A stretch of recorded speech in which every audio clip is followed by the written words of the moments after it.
Hello everyone, my name is Zenitsu and I'm back with another Digimon deck profile video. So today I'm going to be taking a look at BT07, and BT07 offers us lots of new and powerful cards to build and iterate on some new and existing decks. And in today's video it's going to be an update of a deck that we really haven't seen in quite a long time. So it is going to be an update of separating the inheritable sources. So the last time we saw this deck, it was all the way back in like BT03 with Leopardmon and MetalGarurumon, and we finally got an update to what that mechanic can do and cards that play around with that mechanic. So without further ado, onto the deck profile. Starting off with the Digitamas, I'm going to be running one copy of Upamon because, well, Upamon is still just one of the best Digitamas that we have, but this is the 5th Digitama slot, so it could really be anything you want it to be if you even want to run a 5th Digitama. But the draw power off of Upamon is still super nice just because it's a super easy ability to trigger,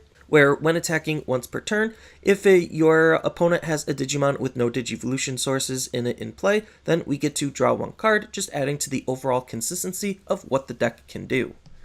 And then as far as the main Digitama of the deck goes, I'm going to be running 4 copies of Bukamon. So Bukamon is just a really important card for this deck just because a lot of the evolution costs on our megas that want to separate the inheritables is a little bit on the higher side, so Bukamon is in the deck to try to shore up that weakness. So what Bukamon is doing exactly is he has a nice inheritable ability where during your turn, once per turn, when you play a Digimon from one of your Digimon's Digivolution sources, then you get to gain 1 memory. So gaining that 1 memory is really important for the deck to make our cards a little bit more efficient to use than they normally would have been. Next, on to the rookies, I'm going to be running 4 copies of Gabumon. So Gabumon is in the deck just because he has an on-play ability that we could trigger recursively because we could Digivolve on top of him all the way up into our Mega, then separate him from our inheritable stack to get that on-play ability again, and his on-play ability states that we get to draw 1 card, adding to the overall consistency of the deck, so that way the deck can flow and function a little bit smoother. Next, I'm going to be running 2 copies of ModokiBetamon. So ModokiBetamon is that anti-meta card where he has this nice ability where during all turns, the opponent can't gain memory except by Tamer effects, trying to lock out some of the opponent from some of their actions, forcing them to deal with ModokiBetamon. And the cool thing about ModokiBetamon, especially in this deck, is we actually have ways to reuse him, so that way we could separate him from our inheritable sources to get him back out on the field, so we don't feel that bad Digivolving on top of ModokiBetamon. Next, I'm going to be running 4 copies of Gomamon. So this is the brand new BT07 version of Gomamon, and this card is another card that helps with the deck's overall flow because its on-play ability states that when it's played from the Digivolution source, then we get to draw 2 cards. So unfortunately, if we do just hard play it from our hand, we won't gain any benefit, so it is a card designed to want to be separated so that way we gain extra benefits, thus trying to propel and push this strategy forward. And then the last rookie of the deck is going to be 4 copies of Gabumon. So this is the starter deck Gabumon from the All-4 starter deck, and we're using this card just for some DP boost because we have some easy ways of trying to draw cards, and we definitely want to try to DP boost our Digimon because they are a little bit on the weaker side. So Gabumon's inheritable ability states that during all turns, so not just your turn but your opponent's turn as well, while you have 8 or more cards in your hand, then this Digimon gains plus 1000 DP, so it just helps make your Digimon a little bit stronger than they normally would be. Next, on to the champions, I'm going to be running 4 copies of Garurumon. So this is another card that has an on-play ability that you're trying to separate this card from an inheritable source to be able to easily trigger its on-play ability, and its on-play ability is very powerful by allowing you to unsuspend one of your Digimon. We saw this card used in combination with MetalGarurumon all the way back in BT01 to some degree of success, and well, it's still going to be a very good combo to play here just because we have more powerful cards to be interacting with. Next, I'm going to be running 3 copies of Grizzlymon. So Grizzlymon is going to be the deck's dedicated blocker. You could really run any blocker you feel like you want to, just because we actually can Digivolve on top of it and be able to separate it from its inheritable sources. But I do like Grizzlymon just because he is a little bit easier to hard play, just in case we run into those scenarios, and he does have a little bit more DP than some of your other blockers, making him just a very powerful blocker to be using if you had to use any blockers at all. And then the last champion of the deck is going to be 4 copies of Garurumon. So Garurumon is another card with a really powerful on-play ability that we want to try to use and possibly reuse. So Garurumon has the really nice security ability of at the end of the battle, you get to play this card for free, and that's just really good, so that way we actually have some sort of security threat set to try to deal with some of the opponent's aggression and to counter with our own aggression. And then on top of that, he has an on-play ability to not only just synergize with his security ability, but to synergize with what we could do with the card, where we get to draw 2 cards, so that way we could try to separate them and to draw more cards off of this ability. Next, on to the ultimates, I'm going to be running 2 copies of MachGaogamon. So MachGaogamon is a pretty interesting card to be playing in this deck. We're not actually trying to use his main ability of Digiburst 2 to bounce one of the opponent's level 4 or lower Digimon back to their hand. The option on actually using that ability is up to you depending on the board state, but trashing our own inheritable sources isn't necessarily something the deck wants to do, just because, well, we want to separate them into more Digimon. What we're actually trying to utilize this card for is his inheritable ability, where during your turn, while you have a Tamer in play, this Digimon gets plus 2000 DP, adding some extra punch to what our level 6s can do, just because our level 6s are a little bit on the weaker side. Next, I'm going to be running 2 copies of Waymon. So Waymon is another card that is synergizing relatively nicely with just separating the inheritable sources, because we could use Waymon to basically cascade our abilities to spawn a wide field out of nowhere in combination with kingwhamon, which I'll get into in just a moment. But Waymon has this really nice on-play ability where we get to play a level 3 Digimon from one of our Digimon's Digivolution sources as another Digimon for free, and then if we do, we get to place 1 blue Digimon from our hand to the bottom of one of our Digimon's Digivolution sources. So the whole idea is we're going to play Waymon, or get Waymon to be played for free somehow, and then we're going to use Waymon's on-play ability to be able to play another Digimon and then replace a card from its inheritables with something else, so that way maybe we could stack it a little bit better to be a little bit more powerful of a Digimon. So we could use Waymon in some very powerful ways to not only just create wide fields, but help fix our stacks as well. And then the last ultimate of the deck is going to be 4 copies of aerovee. So aerovee is just a really aggressive level 5 Digimon to be playing around with, just because he natively has the jamming ability, but he also is going to try to make our Digimon a little bit stronger and punch a little bit harder with his inheritable ability of during your turn, while you have 8 or more cards in your hand, then this Digimon gains security attack +1, so we could try to use this to be able to hit the opponent's security a little bit harder, making this a really decent card to be using for the deck in various different ways.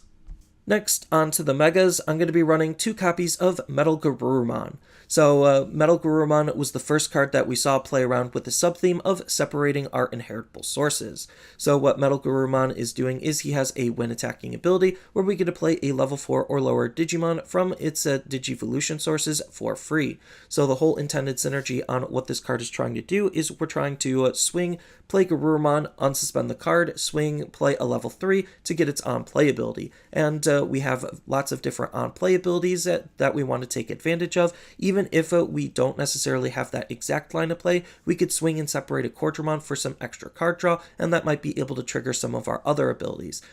Next, I'm going to be running 3 copies of Leopardmon. So Leopardmon is doing something very similar to what we just saw with MetalGarurumon, where he's fitting on theme with his when Digivolving ability of being able to play one of our level 4 or lower Digivolution sources off of one of our Digimon as another Digimon without paying its memory cost. So again, just another instance of trying to separate our inheritable sources as more Digimon, and Leopardmon has the upside where during your turn, all of your level 4 or lower Digimon gain the jamming ability, so that way when we're swinging with our lower level Digimon, that way they're going to have a higher chance of succeeding through those security checks. Now, the one thing to note is the reason why we do want Bukamon is because Leopardmon is kind of technically the main mega of the deck, just because of that secondary ability, and the first ability being able to not only split from his, but from others as well, makes him a little bit more versatile to use. And the only downside to running the card normally is the fact that he evos for 4, making him a little bit less efficient of a card to use, but Bukamon is in the deck just to try to help shore up that weakness. And then the last level 6 of the deck is going to be 2 copies of Kingwhamon. So Kingwhamon is another card that's trying to separate our inheritable sources. This time he has a when attacking ability where we get to play a level 3 Digimon or a Waymon from this Digimon's Digivolution source as another Digimon without paying its memory cost. So again, it's doing something very similar to what we saw with MetalGarurumon, except we have the option to play Waymon more specifically, so that way we could get Waymon on the field for free and then trigger Waymon's on play ability, making it for a very powerful combo that could spawn a wide field out of nowhere. And then on top of that, he has another secondary ability where when you play a Digimon from your Digimon's Digivolution source, then you could return one of the opponent's level 4 or lower Digimon back to their hand and trash all of the Digivolution sources under that Digimon, well, because it was bounced back to their hand. So he's adding some extra control elements for literally the act of removing Digimon from our inheritable sources, and the fact that this is not a once per turn means that we could use this in combination with Waymon to try to bounce multiple Digimon back to the opponent's hand, or we could use this in combination with some of our other cards to be able to trigger this ability more than once. And then the last Digimon of the deck, and only level 7 of the deck, is going to be 2 copies of Omnimon. So Omnimon is in the deck just because, well, we want a level 7 in the deck to use on top of our level 6s in case they don't have any Digimon in their inheritable sources. Then we never really feel bad about Digivolving into Omnimon right away. We could use Omnimon in various different ways as a good win condition, or we could use him as a Digimon to just sit and chill and try to pressure the opponent just because he has a very powerful ability where during all turns, when this Digimon would be deleted or returned to the hand or deck by the opponent's card effects, then we could trash a level 6 Digimon from its Digivolution source to prevent this Digimon from leaving the field. So this is just a very powerful card just to sit on, just because, again, the opponent is going to have a hard time trying to get rid of him, and again, he's a nice pressure tool because he has 2 when Digivolving abilities of unsuspending this Digimon and Blitz, so that way we could try to pressure the opponent's security even harder. Next, on to the options, I'm going to be running 2 copies of Howling Memory Boost. So Howling Memory Boost is going to be one of the defensive options that we're going to try to take advantage of, where it has a nice ability where we get to trash up to 2 of the opponent's Digivolution sources from the bottom of one of their Digimon, and then one of the opponent's Digimon with no Digivolution sources can't attack or block until the end of the opponent's next turn. So we're just trying to use this card to stunlock one of the opponent's Digimon so they can't really use it, so that way we can feel free to aggress or prevent them from aggressing into us. And then, this being a memory boost, it means that it has the delay ability of allowing us to gain 2 memory at a later turn. Next, I'm going to be running 1 copy of Ice Wall because, well, we're really only allowed to run 1 copy of this card. So what this card is doing is it's probably the best defensive option that we have, where its main ability states that all of the opponent's Digimon gain the ability of, when attacking, losing 2 memory until the end of their next turn, so that way it taxes every single attack that they're going to be doing with any of their Digimon coming out of any zone, and, well, that's just really powerful because it stops a lot of the aggression, because they might not be able to pay all of that memory to attack with their Digimon repeatedly or at all. And then it even has the nice security ability of allowing us to gain 2 memory, so it's almost like a Hammer Spark in security. And then the last option of the deck is going to be 2 copies of Cocytus Breath. So this is a flex spot in terms of whatever options you want to run. I just like the extra defense in my security just because having it is relatively important to try to shut off some of the opponent's aggression, but this again could really be anything you want it to be to help promote or propel the deck forward. So Cocytus Breath is a really good control type tool because it has the main ability where we get to bounce one of the opponent's Digimon back to their hand. There's just no other abilities attached to it and no restrictions, so it's just an easy generic bounce effect. And then on top of that, it has a nice security ability that activates the main effect, which is the primary reason why we want to try running this card, is hoping it comes out in our security to kind of ruin some of the opponent's aggression. And then the last card in the deck is going to be the only tamer of the deck, and that's going to be 3 copies of Davis. So Davis is going to be our deck's dedicated memory fixing tamer, so if our memory is ever less than 3, he'll just hard set it to 3, so that way we could try to play our deck a little bit more efficiently than you normally would, in case the opponent is actually trying to memory starve you. And then on top of that, he is also a really good consistency tool, because he has this nice on-play ability where we get to reveal the top 3 cards of our deck and add 1 blue and and 1 green Digimon from among them into our hand and place the rest on the bottom in any order. So he's helping us dig out our parts and pieces so that way we could try to make our plays more consistently.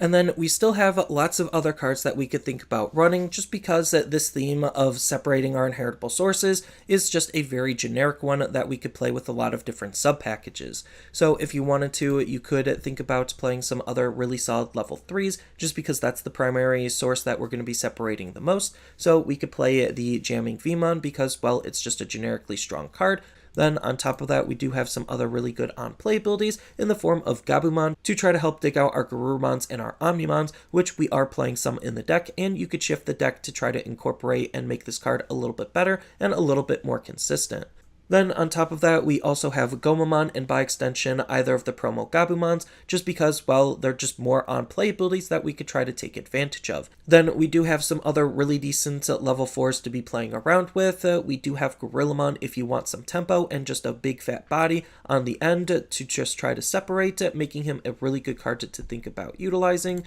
And then on top of that, we even have Ikakumon from the Classic Collection, just because Ikakumon's native ability to try to pick apart the opponent's Digimon that's basically weaker than him with no inheritable sources, which we have multiple different ways on trying to trash to get them to that state to better support and promote Ikakumon. Then we also have Zudomon as another really good level 5 to think about trying to separate, because he has a nice on-play ability of drawing 2 cards with a nice inheritable ability of giving our level 6 the ability to gain some memory when they attack if they have a Digimon with no Digivolution sources in play. But if you do want to lean a little bit heavier into that Garurumon style of play, then we also have Garurumon from BT07 with his nice on-play ability to possibly either play a Tamer for free or gain us 2 memory. So it's never a bad card to think about using, especially since we could try to reuse his ability depending on how we build the deck. And he's a really good card for our level 6s, because he has this nice inheritable ability where we basically get to gain a memory when our Digimon unsuspends. We're not able to use this ability that much, but we're still able to use it to some degree, so that way we could try to make some very powerful plays happen. Then we do have some boost spells, just because our Digimon's DP is a little bit on the weaker side on our level 6s, so Forbidden Trident and cards like it can help shore up that DP weakness, and add some extra abilities onto our Digimon depending on what we're trying to gain and what boost we're trying to use.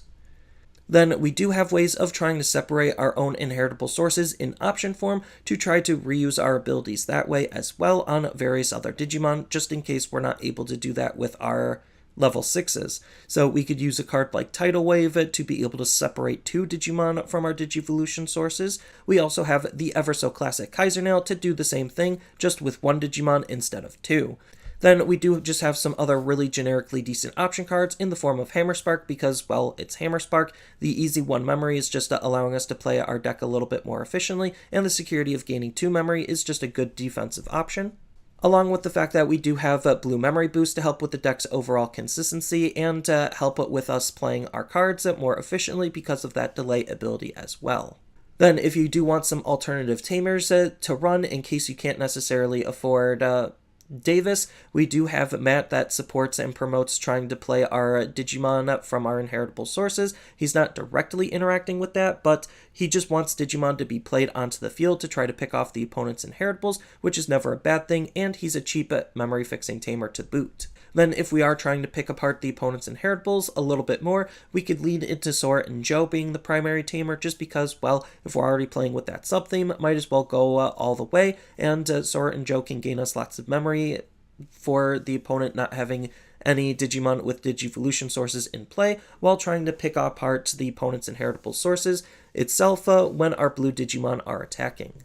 And then there even is a nice little hybrid package that we could think about utilizing if you want to incorporate some hybrids in the deck. So we do have cards like Strabimon to just have the ability to try to search out our Tamers and our hybrids, which is a level 3 on-play ability, which we could reuse off of any of our level 6s. And we have some pretty good hybrid synergy that we could take advantage of in the form of Tommy with its on-play ability to help trash the opponent's inheritable sources, which we actually could reuse in the deck depending on how you build it, and and its inheritable to stunlock the opponent's Digimon is also really, really powerful. And then the card that we have to separate our inheritable sources for our Tamers and hybrids is going to be Starlight Velocity, which is basically just a miniature and more limited Kaiser Nail.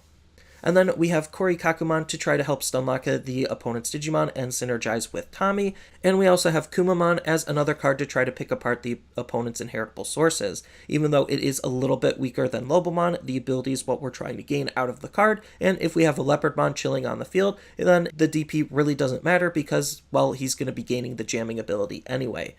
So, like I said, there's just a lot that you could do depending on the direction that you want to take the deck in and what cards you want to be focusing on. So I think the whole idea on trying to play around with the sub-theme of separating your stack is a really interesting and unique concept just because we don't necessarily see it a whole lot and very often. I think it's a very powerful just because it takes the one big weakness of having the big stack and kind of shores that up by allowing you to split up your stack into various Digimon to create a wide board state out of nowhere or to create a better board state out of nowhere. So that way it makes it harder for the opponent to try to deal with everything that you're going to be playing and replaying it just because we have different ways on being able to separate our stack and utilize our on-play abilities multiple times, giving extra value to a lot of different cards. So I think no matter which way you spin the deck, it's going to be a very fun deck to be playing around with nonetheless. So that's all I really have for this video. As always, feel free to tell me your thoughts down in the comments below, and down in the description below are a couple of different ways you could support me and the channel. So I do have a TCG Player affiliate link, so when you use that link to buy cards off of TCG Player, then some of that money will go to supporting me and the channel. I also do make and sell playmats over on Overcard Gamers on Facebook, so when you buy a playmat with my design, then some of that money will also go to help supporting me and the channel. And on top of all of that, I do have a Twitch account over on twitch.tv/Zenitsu, so giving me a follow and a subscription also helps support me there, and I do play Digimon on top of various other games on that platform as well. So thank you everyone for watching, and as always, don't forget to like, share, and subscribe for more content, and I'll see you in the next video.